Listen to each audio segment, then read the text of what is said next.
Ayman had always lived a life of luxury. Expensive cars, designer clothes, and exotic vacations were the norm for him. Money flowed like a river, endlessly and effortlessly. He spent it not with malice, but with indifference.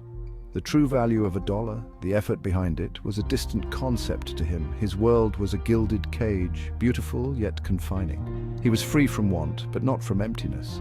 A yearning for something more, a purpose beyond the glittering facade, gnawed at him. He just didn't know where to find it or what it looked like. It was at the university library, amidst the scent of old books and hushed whispers, that he met Sarah. She was a stark contrast to his world. Simple, grounded, her eyes reflecting a depth he craved. Their conversations were like oases in the desert of his life, full of laughter, shared dreams, and genuine connection. He found himself drawn to her spirit, her genuine warmth. She saw past his wealth into his heart. He fell deeply, irrevocably in love.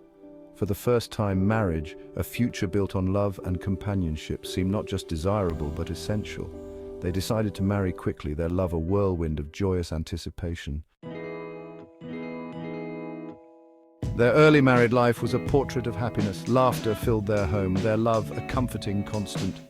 Sarah, with her inherent grace, navigated Ayman's world, bridging the gap between his opulence and her simplicity. Ayman, fueled by his love for Sarah, took the helm of his father's business, his sharp mind quickly bringing success. He reveled in the thrill of deal-making, the power it gave him. Yet a subtle shift occurred within him. He became more assertive, his decisions laced with a touch of arrogance. He was still the loving husband, but the seeds of pride had been sown, lurking beneath the surface of his happiness. It was a chilly evening when a shabbily dressed man approached their car, his eyes pleading for help, for food.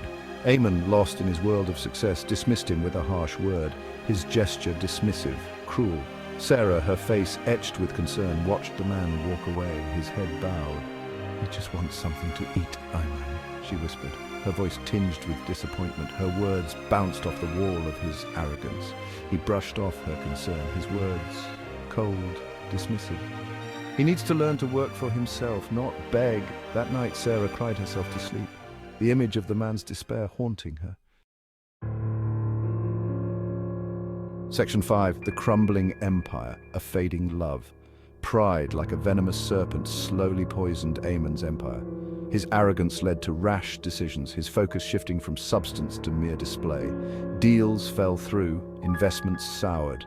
His once thriving business began to crumble, the once overflowing river of wealth slowing to a trickle. With his dwindling fortune came the cracks in his marriage. The laughter faded, replaced by bitter arguments. Sarah, her pleas for humility ignored, watched helplessly as the man she loved disappeared behind a wall of pride and despair. The love that had once burned so brightly began to dim, suffocated by resentment and disillusionment. Finally, unable to bear the chasm that had grown between them, Sarah asked for a divorce. Section 6. New beginnings, a familiar happiness. Life, a master weaver, continued to spin its intricate tapestry. Sarah, her heart healed, found love again. This time it was a man who valued kindness as much as success, his wealth a reflection of his compassion, not a substitute for it. She rebuilt her life, the joy returning to her eyes, her laughter ringing out once more. The memory of Ayman faded to a dull ache, a reminder of a love lost to the perils of pride. Section 7. A twist of fate, a beggar's plea. Years passed, each one etching lines of regret on Ayman's face.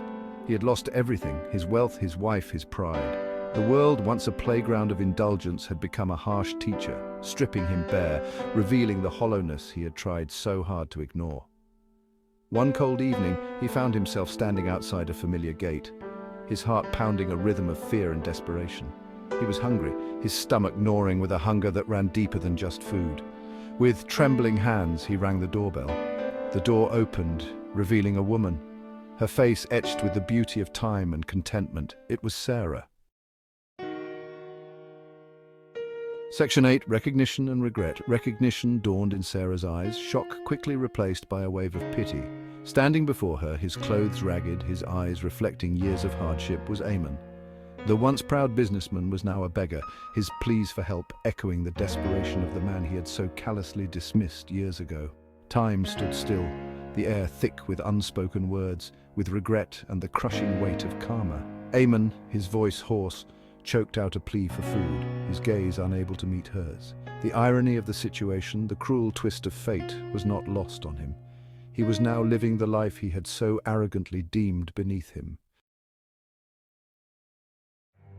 Section 9. The weight of karma, the hope of redemption. Sarah, her heart filled with a maelstrom of emotions, saw not the arrogant businessman, but a man broken, humbled by life's relentless wheel.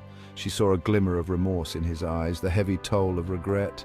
She invited him in, offering him warmth, food, and a flicker of human kindness that he had denied another. As he ate, his hunger satiated, Eamon confessed. The man he had turned away years ago, the one who had sparked Sarah's initial disappointment, was his father, disowned and forgotten in his pursuit of wealth and status. His arrogance, his cruelty had come full circle, the consequences of his actions now his reality. Looking at Sarah, he saw not judgment, but a quiet understanding. He knew he had a long road ahead, a journey of redemption.